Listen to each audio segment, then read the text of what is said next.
Good morning friends. दोस्तों, हमने पिछले वीडियो के अंदर क्लास 10th का चैप्टर पढ़ा था रैखिक समीकरण। आज दोस्तों हम आज की जो क्लास है इसमें हम 12th क्लास का चैप्टर अवकलन शुरू करते हैं। कक्षा 12 का चैप्टर है अवकलन, इट मीन्स डिफरेंशियल। तो दोस्तों ये जो अवकलन अपने पास में है ये 12वीं क्लास की जो मैथ्स एग्जाम है उसके अंदर 6 नंबर का इसमें से क्वेश्चन आता है। तो दोस्तों आज हम अवकलन के बारे में अध्ययन करते हैं। तो दोस्तों हम शुरुआत करते हैं सबसे पहले अवकलन के बेसिक के बारे में कि अवकलन होता क्या है। तो सर्वप्रथम जैसे दोस्तों हमारे पास में टॉपिक है अवकलन, तो शुरुआत करते हैं कि अवकलन है क्या चीज। तो दोस्तों जैसे मेरे पास में ये एक्स एक्सिस और ये है वाई एक्सिस। दोस्तों जैसे हम लेके चलते हैं कि एक्स एक्सिस पे कोई राशि है, मेरे पास में कोई भी मैं राशि एक्स लेके चलता हूं और इधर कोई दूसरी राशि है वाई। यदि मैं शुरुआत में लेके चलता हूं कि एक्स एक्स पे कोई बिंदु था जिसपे वाई का मान हमारे पास में, जैसे मान के चलता हूं कि एक्स पर कोई मान था 1 और जिसमें y का अपने पास में कोई वैल्यू था 2, तो हमारे पास में जैसे कोई पॉइंट आया P और उस पे अपन देखते हैं कि x का मान 1 था, वहां पर अपन y का मान कोई किसी स्थिति में लेके चलते हैं कि 2 था। उसके बाद में जैसे जैसे x का मान परिवर्तित होता है, x आगे की तरफ बढ़ता है और x आगे की तरफ बढ़ता है, तो जैसे y के मान में भी कोई परिवर्तन होकर चलता है। मैं मान लेता हूँ कि यहाँ पर अपने पास में कोई पॉइंट प्राप्त होता है 4, तो 2 और 4। अब जब हम इन दोनों राशियों को जैसे मिलाते हैं तो जैसे अपने पास में कोई भी एक वक्र प्राप्त होता है।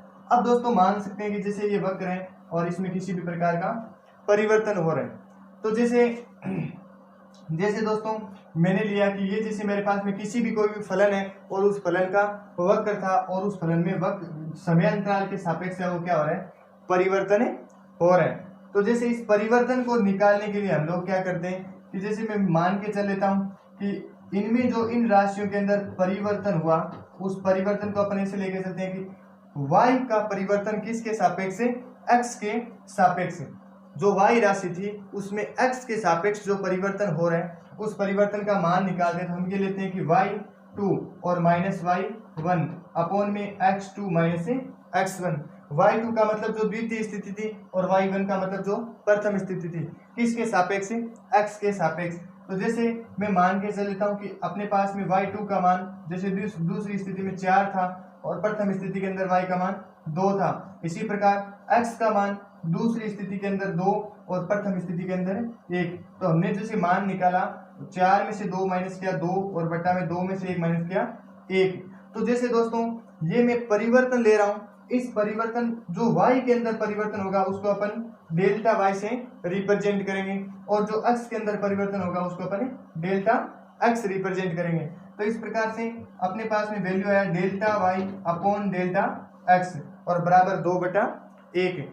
तो कहने का मतलब हमारे पास में ये अवकलन की क्या हुई, डेफिनेशन हुई कि किसी राशि x में, किसी राशि y में x के सापेक्ष जो परिवर्तन होता है उस परिवर्तन की दर को अपन क्या कहते हैं, अवकलन कहते हैं। तो सर्वप्रथम अपने पास में ये अवकलन की क्या होगी दोस्तों, डेफिनेशन होगी।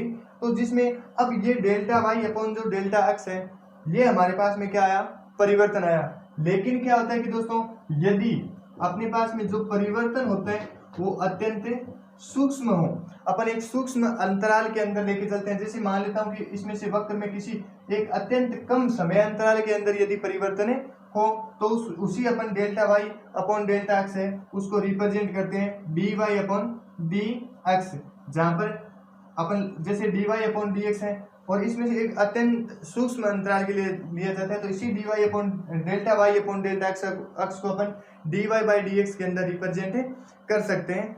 अब देखें अपने पास में कुछ एक सामान्य फलन होते हैं, उनके अवकलन क्या होते हैं, उन अवकलनों को अपन लिख के चलते हैं। जैसे दोस्तों मैं शुरुआत करता हूं सबसे पहले कुछ एक सामान्य फलनों के अवकलन, कुछ फलनों के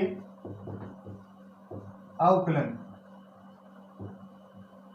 तो दोस्तों शुरुआत करते हैं सबसे पहले, जैसे मेरे पास में कोई एलजेब्रिक फंक्शन हो यानी बहुपदीय फलन हो, x की पावर जैसे मेरे पास में n है और उसका अपन अवकलन करते हैं x के सापेक्ष, तो d by D x of x power n।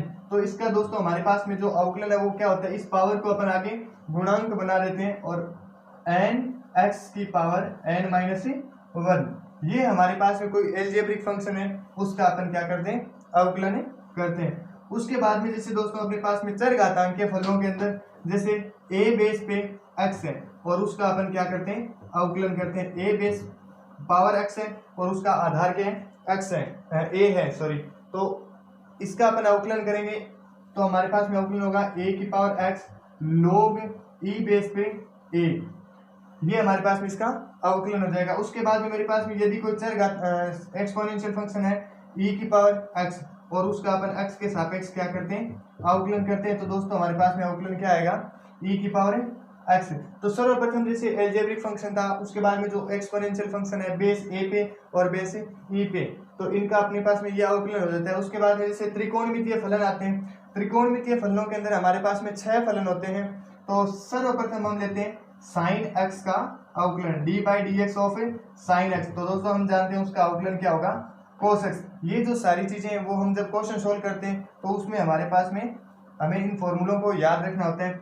तो साइन x का जैसे दोस्तों अवकलन cos x हो गया, उसी प्रकार से आगे हम जब cos x लेंगे तो d by D x of cos x, तो cos x का अवकलन दोस्तों क्या होगा, माइनस का साइन x होगा। अब साइन कोस के बाद में जैसे मैं तीसरा फंक्शन लेके चलता हूँ टेन x, तो d by D x of tan x, और हमारे पास में दोस्तों इसका अवकलन होगा sec square x, d by D x of tan x is equal sec square x.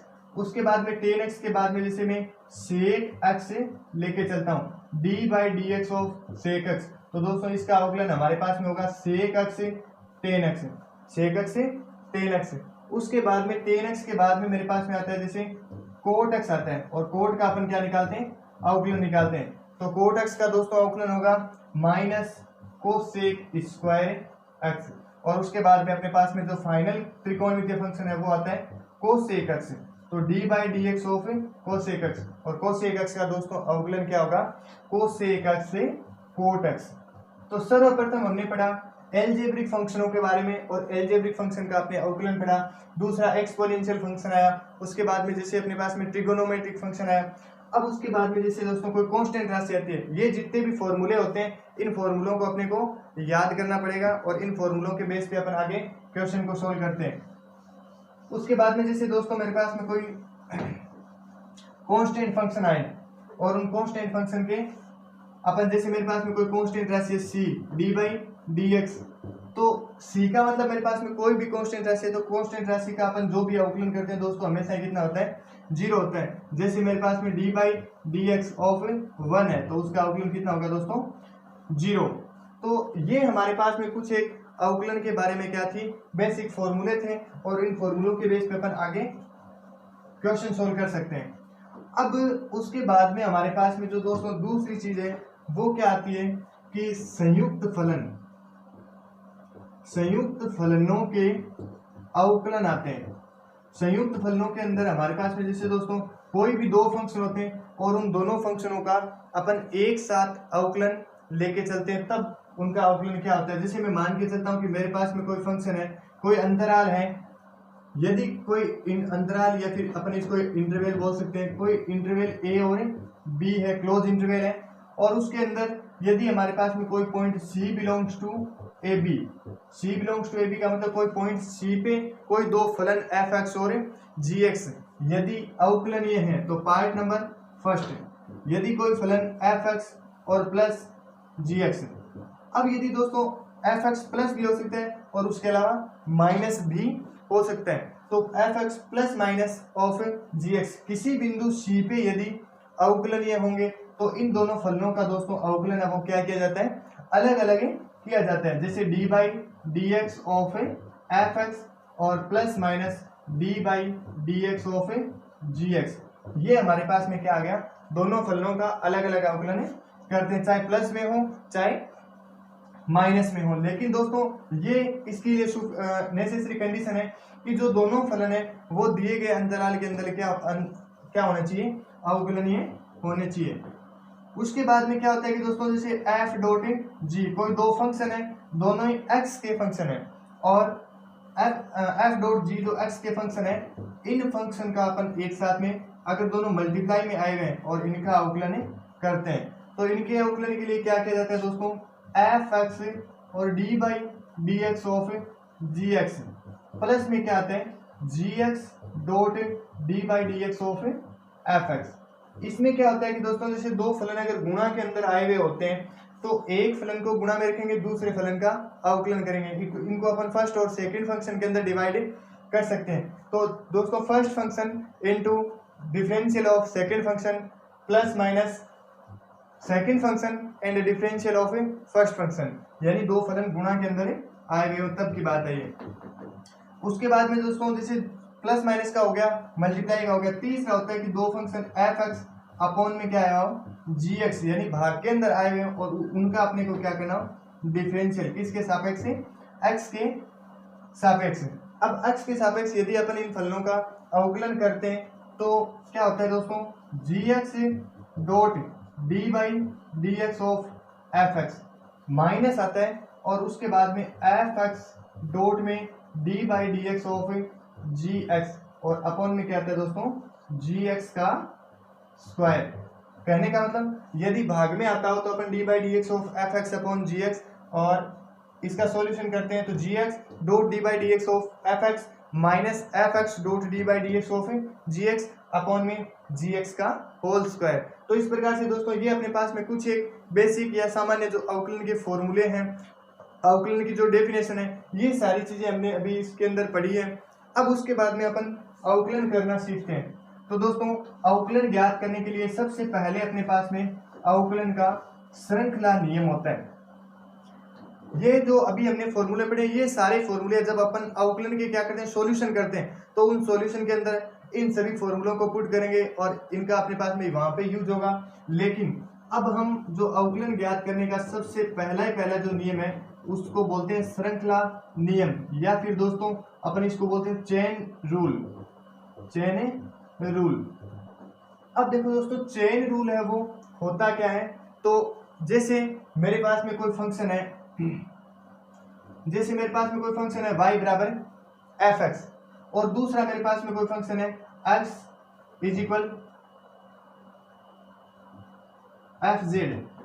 अब हम क्या करते हैं कि यदि इनको सॉल्व करेंगे, जैसे दो फंक्शन आए हुए डी वाई बराबर एफ एक्स और x बराबर एफ जेड, तो यदि अपने को d Y by D x निकालना पड़ेगा, d Y by D x, तो इसको सॉल्व करने के लिए दोस्तों क्या किया जाएगा, सबसे पहले D Y by D Z और dot D Z upon D x.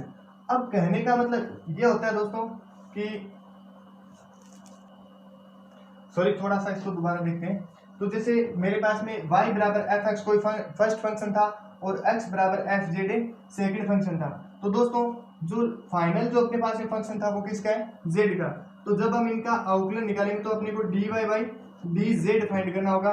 तो सर्वप्रथम दोस्तों अपने को d Y by D x यानी जो फर्स्ट फंक्शन था उसके अकॉर्डिंग चलेंगे, y बराबर जो एफ एक्स था तो उससे वैल्यू निकलेगा d Y by D x, और जो दूसरा x बराबर एफ जेड था उससे अपने पास में वैल्यू आएगा d x upon d z. अब जब हम इसको फाइनल सॉल्यूशन करेंगे d x by D x cancel हो जाएगा और फाइनल वैल्यू आ जाएगा d Y by D z. तो कहने का मतलब इसमें अपने पास में दो फंक्शन हो सकते हैं, आगे 3 4 5 जितने भी फंक्शन है हो सकते हैं, और वो एक चेन के जितने भी जो भी फंक्शन होंगे वो एक चेन के रूप में जुड़ जाते हैं, और इसीलिए इसको क्या बोलते हैं, श्रृंखला नियम बोलते हैं। तो दोस्तों मैं एक एग्जांपल लेके चलता हूँ इस श्रृंखला नियम से सोल्व करने के लिए। इसको जैसे मैं मेरे पास में कोई फंक्शन है y बराबर log e बेस पे एक्स स्क्वायर।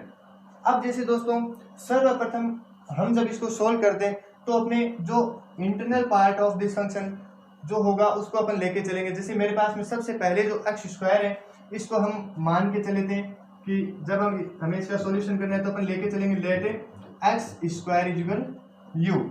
तो दोस्तों इसको अपन सबसे पहले सोल्व करेंगे, इस फंक्शन u का x के सापेक्ष क्या कर डालते हैं, अवकलन कर डालते हैं। तो अपने पास में इसका वैल्यू आएगा D you upon D x, और ये x की पावर n वाले जो फॉर्मूला था उससे अपन इसको सोल्व करेंगे तो एक्स स्क्वायर का वैल्यू कितना आएगा 2x, और इसको इक्वेशन नंबर क्या दे देंगे, फर्स्ट दे देंगे। लेकिन दोस्तों जो फंक्शन था वो हमारे पास में इस रूप में कन्वर्ट हो गया कि log e बेस पे और इस एक्स स्क्वायर को हमने क्या माना था, u माना था।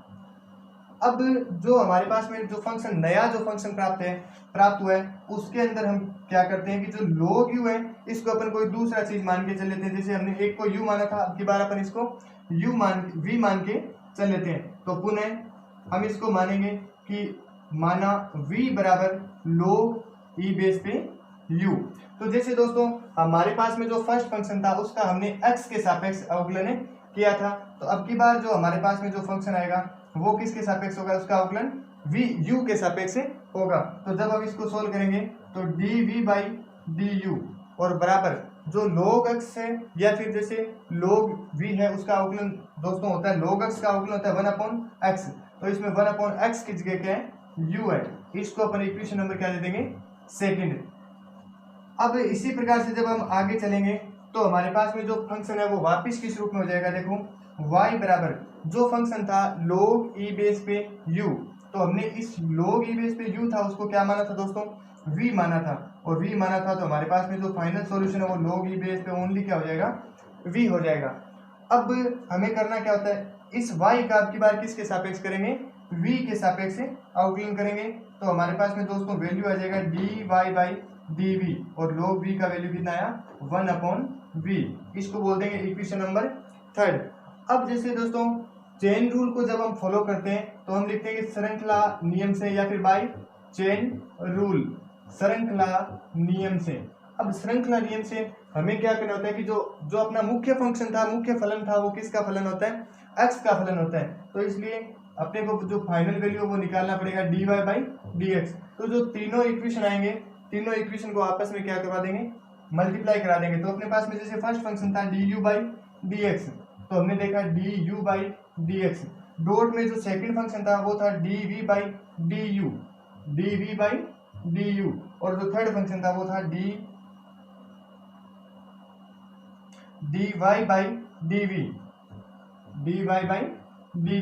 अब जैसा कि हम देख पा रहे हैं du से du कैंसिल हो जाता है, dv से dv कैंसिल हो जाता है, तो अपने पास में फाइनल जो सॉल्यूशन है वो किसका आता है, dy बाई dx का आता है। तो जैसे दोस्तों du/dx का हमने स्टार्टिंग में वैल्यू निकाला था वो कितना आया था, 2x आया था। डॉट में जो सेकंड था dv/du उसका वैल्यू आया था 1/u और जो थर्ड था उसका वैल्यू आया था 1/v। तो अब दोस्तों इनके सभी के u और v के वैल्यू फाइंड पुट करेंगे तो अपने पास में जो वैल्यू है वो आएगा dy by dx equal 2x में u का जैसे हमने वैल्यू माना था u था x स्क्वायर के इक्वल। नेक्स्ट 1/v था, तो v मैंने किसको माना था, v माना था log e बेस पे u को, तो log e बेस पे u और u वापिस किसका मान था दोस्तों, x स्क्वायर का। अब जब हम इसको लास्ट एंड फाइनल सॉल्यूशन करते हैं, सिंपलेस्ट फॉर्म में कन्वर्ट करते हैं, तो हम इसको ये लिख पाएंगे dy बाई dx इक्वल इस x से इसकी एक पावर है वो कैंसिल हो जाती है, तो 2/x और log e बेस पे x स्क्वायर। तो हमारे पास में दोस्तों ये श्रृंखला नियम से जो अवकलन है उसका फर्स्ट पार्ट है वो कंप्लीट हो चुका है। तो आज के लिए दोस्तों हमने जो पढ़ा अवकलन के बेसिक के बारे में पढ़ा, अवकलन होता क्या है, डेफिनेशन ऑफ ए डिफरेंशियल, और उसके बाद में जो बेसिक फॉर्मूले होते हैं अवकलन के वो पढ़े, और उसके बाद में जो इसका फर्स्ट रूल था चेन रूल, उस चेन रूल को पढ़ा और उस चेन रूल पे अपने क्वेश्चन किया। नेक्स्ट की क्लास के अंदर अपन अवकलन के बारे में आगे अध्ययन करेंगे। आज के लिए धन्यवाद।